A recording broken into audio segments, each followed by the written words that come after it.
বন্ধুরা, বিশ্ব ফুটবলে দুই ভিন্ন ধরনের শক্তিশালী দলের লড়াই। একদিকে 5 বারের বিশ্ব চ্যাম্পিয়ন ব্রাজিল, আর অন্যদিকে ইউরোপের অন্যতম বিপজ্জনক দল নরওয়ে। অনেকেই মনে করছেন ব্রাজিল সহজেই জিতে যাবে, আবার অনেকেই বলছেন হালান্ডের নরওয়ে যে কোনো বড় দলকে হারানোর ক্ষমতা রাখে। তাহলে আসল সত্যিটা কি? আজ আমরা কোনো আবেগ নয়, একদম তত্ত্ব, পরিসংখ্যান এবং বর্তমান ফর্মের ভিত্তিতে বিচার করব কে আসলে বেশি শক্তিশালী। তাই ভিডিওটি শেষ পর্যন্ত দেখুন। প্রথমেই আসা যাক ফিফা র্যাঙ্কিংয়ে। ব্রাজিল বহু বছর ধরে বিশ্বের সেরা দলগুলোর একটি। তাদের ধারাবাহিক পারফরমেন্স, বড় টুর্নামেন্টের সাফল্য এবং শক্তিশালী স্কোয়াডের কারণে তারা সবসময় উপরের দিকেই থাকে। অন্যদিকে নরওয়ে সাম্প্রতিক বছরগুলোতে অনেক উন্নতি করেছে, বিশেষ করে নতুন প্রজন্মের খেলোয়াড়দের কারণে তাদের র্যাঙ্কিং আগের তুলনায় ভালো হয়েছে।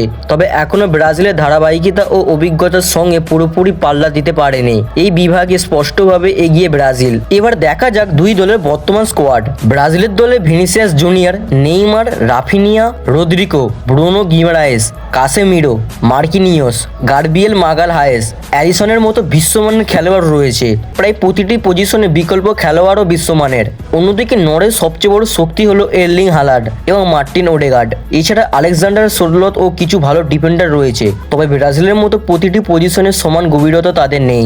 স্কোয়াডের গভীরতা ও মানের দিক থেকে ব্রাজিল অনেকটাই এগিয়ে। আক্রমণ ভাগে ব্রাজিল সবসময় বিশ্বের অন্যতম ভয়ঙ্কর দল। ভিনিসিয়াসের গতি, রদ্রিগোর ড্রিবলিং, রাফিনিয়ার উইং প্লে এবং নেইমারের অভিজ্ঞতা সব মিলিয়ে তারা যে কোনো ডিফেন্স ভেঙে দিতে পারে। নরওয়ের আক্রমণ ভাগে মূল ভরসা হলো হালান্ড। তিনি বিশ্বের অন্যতম সেরা স্ট্রাইকার এবং সুযোগ পেলে গোল করতে খুব কম ভুল করেন। তবে আক্রমণে ব্রাজিলের মতো এত বেশি বিকল্প নেই। আক্রমণ ভাগে এগিয়ে ব্রাজিল, কিন্তু হালান্ড থাকায় নরওয়ে সবসময় বিপজ্জনক থাকবে। আপনাদের কি মনে হয়, ভিনিসিয়াস জুনিয়র নাকি হালান্ড, কে বেশি গোল দেবে এই ম্যাচে? কমেন্টে কিন্তু অবশ্যই জানাবেন।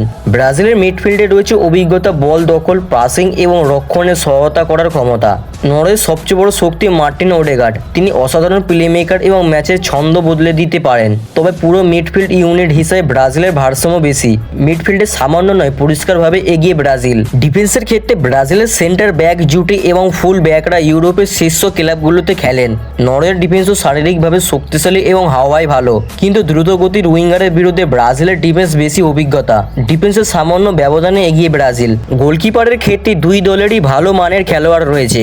ব্রাজিলের গোলকিপাররা বড় বড় ম্যাচ খেলার অভিজ্ঞতা নিয়ে মাঠে নামেন এবং চাপ সামলাতে অভ্যস্ত।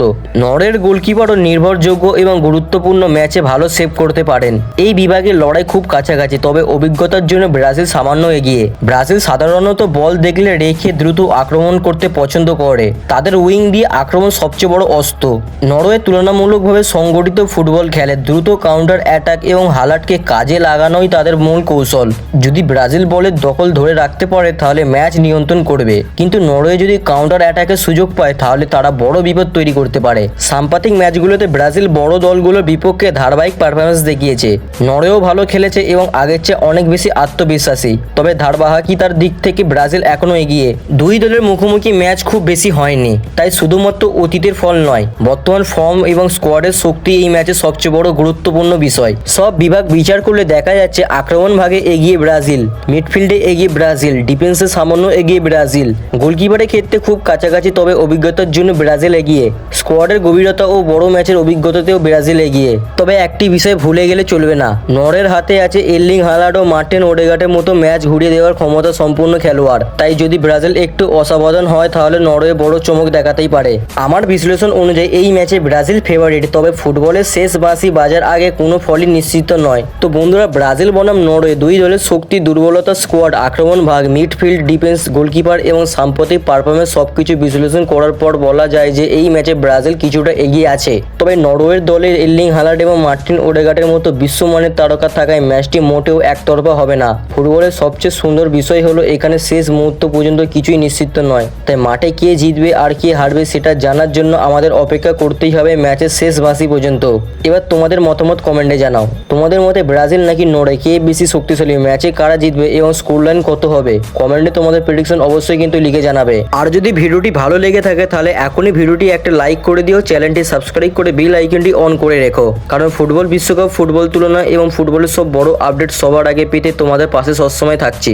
আমি এপি বংফ্যাট আজকের মতো এখানেই বিদায় নিচ্ছি। সবাই ভালো থাকুন, সুস্থ থাকুন আর ফুটবলের সাথেই থাকুন। তা বন্ধুরা, দেখা হচ্ছে পরের কোনো ভিডিওতে। ততক্ষণ পর্যন্ত কিন্তু বাই বাই। ধন্যবাদ সবাইকে।